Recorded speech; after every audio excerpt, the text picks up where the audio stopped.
गोपालपुर नाम का एक गांव था। उस गांव में मतीन नाम का एक किसान उसकी बीवी के साथ बसती थी। उनकी रात और दिन अच्छी तरह गुजर रहे थे। अचानक एक दिन तूफान की रातों में प्यारी, बाहर तो जोरों से बारिश हो रहा है। इस बारिश में मुरमुरा और गुड़ खाने का मजा ही कुछ अलग है। कुछ मुरमुरा और गुड़ तो जरा। ओ जी, बाहर कुत्ते इतना भौंक क्यों रहा है? कहीं चोर बोल नहीं आ गया? मुझे बहुत डर लग रहा है। क्या बोल रही हो ये सब? कुत्ता भौंकने का मतलब चोर आ गया? डरपोक, रुको मैं बाहर देख कर आता हूँ। ओ जी, क्या कह रहे हो तुम? बाहर जाओगे? नहीं जी, नहीं, बाहर मत जाओ, मुझे बहुत डर लग रही है। अरे तुम यहाँ ठहरो, मैं जरा बाहर देख कर आता हूँ। मतीन बाहर आकर उसका कुत्ते के अलावा और किसी को नहीं देखा। क्या हुआ रे काला, ऐसे क्यों भौंक रहा है? अचानक जब इमली का पेड़ के नीचे उसकी नजर पड़ती है, उसने सफेद कपड़ों में कुछ देख पाता है। कौन कौन है वहाँ पे? कौन खड़ा है उस पेड़ के नीचे? सामने आओ। कौन हो तुम? इस तूफान के अंदर बाहर क्यों घूम रही हो? तुम्हें ठंड नहीं लग जाएगी? मुझे कोई ठंड नहीं लगता, मुझे कुछ नहीं होगा। हा हा हा हा। तुम अपने मुंह को ऐसे घमटे से क्यों ढक के रखी हो? घमटे को हटाओ। ये क्या? कौन हो तुम? बचाओ बचाओ बचाओ बचाओ। हा हा हा हा। मतीन बेहोश होकर मिट्टी में पड़ी रहा। इधर मतीन का आने में देर होने के वजह से उसकी बीवी बहुत ही सोच में पड़ जाती है। क्या हुआ? किधर गया ये मनुष्य? अभी भी तो नहीं आया। जरा बाहर देखकर आता हूँ, उन्होंने कहाँ गया है। उसने कुछ दूर आगे जाने के बाद मतीन को मिट्टी पर बेहोश पड़े हुए दिखती है। हे, क्या हुआ है तुम्हें? ऐसे जमीन में क्यों पड़े हो? क्या हुआ है? कुछ कहते क्यों नहीं हो? ओ जी, कौन किधर है? जरा इधर आओ, मेरे पति को कुछ हो गया है। ओ हो। उसका बीवी का रोना सुनकर कुछ लोग आ गया।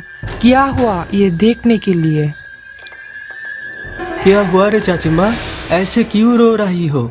और चाचा को भी क्या हुआ? ऐसे क्यों भरे हैं? नहीं पता है बाबा, उनका क्या हुआ। घर पे बैठकर मुरमुरा और गुड़ खा रहे थे।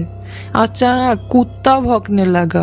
कुत्ते का भौंकना सुनकर उन्होंने बाहर आया और उसके बाद में उनको ढूंढने आकर देखा तो उन्होंने ऐसे पड़े हैं। मैं कहाँ हूँ?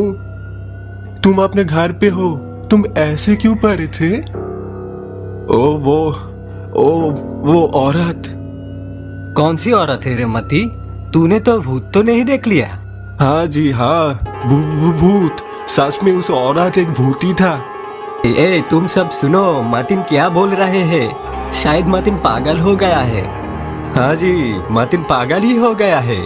चलो चलो सब घर चलते हैं, इस पागल के पास रहकर क्या करेंगे। उन लोगों ने मतीन की बातें विश्वास न करके अपने अपने घर चले गए। अगले दिन सुबह गांव की कुछ लोगों ने नदी में कुछ बहते आते देखा। ए हरी, देख देख, नदी की पानी में बहते हुए कुछ आ रहा है। हाँ वही तो देख रहा हूँ। चल जरा पास जाके देखते हैं क्या है वो। पास जाने की बाद उन लोगों ने देखा बहते हुआ एक मरे हुए गाय। ए हबू, ये तो एक मरे हुए गाय है। गाय? हाँ, लेकिन यहाँ पे ये मरे हुए गाय कहाँ से आया रे? अच्छा चल, इस गाय को उठा के हम गांव में ले चलते हैं। हाँ चल।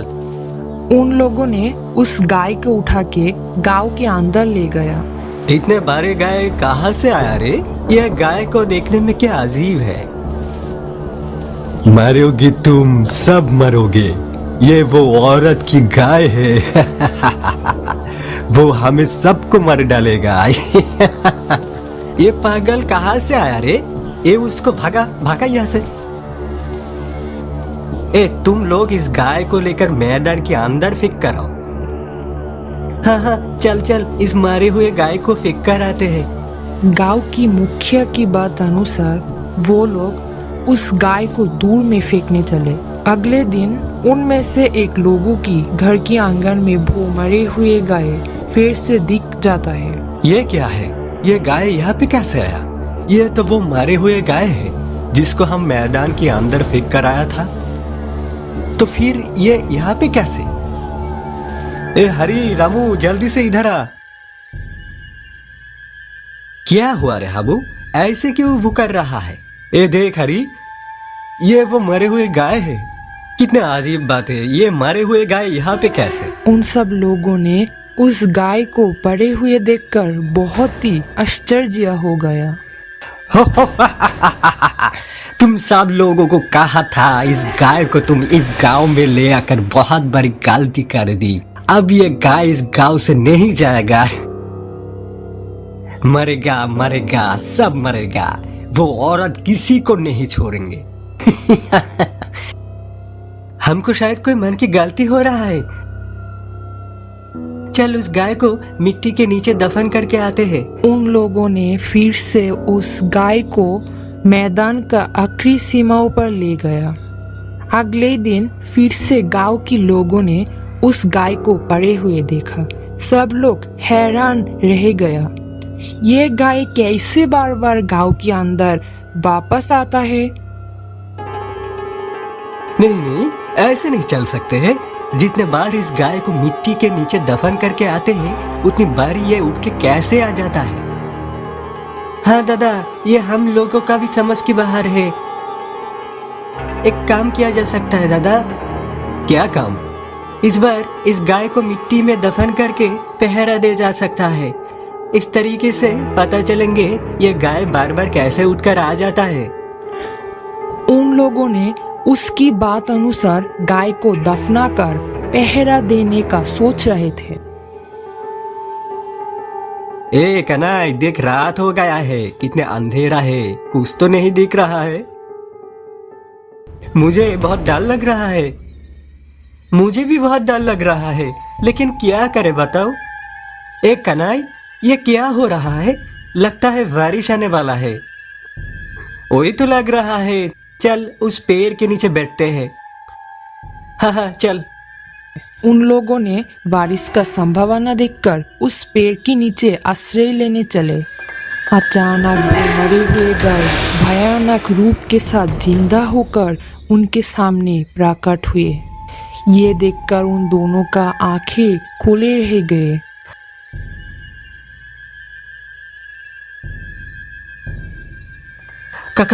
कनाई, ये गाय यहाँ पे ऐसे कैसे आ गया? वो भी जिंदा होकर खड़े हैं।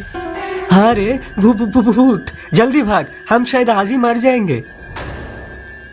कानाई की चीखें सुनकर सब लोग आ गया। वो भयंकर गाय वहां भी हाजिर हो गया।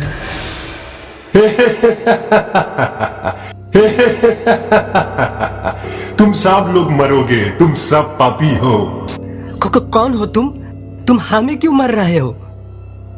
तुम्हारी गांव की एक ने 7 साल पहले तूफान और बारिश की रातों में मेरे घर में मेरे गाय को चोरी करने आए थे।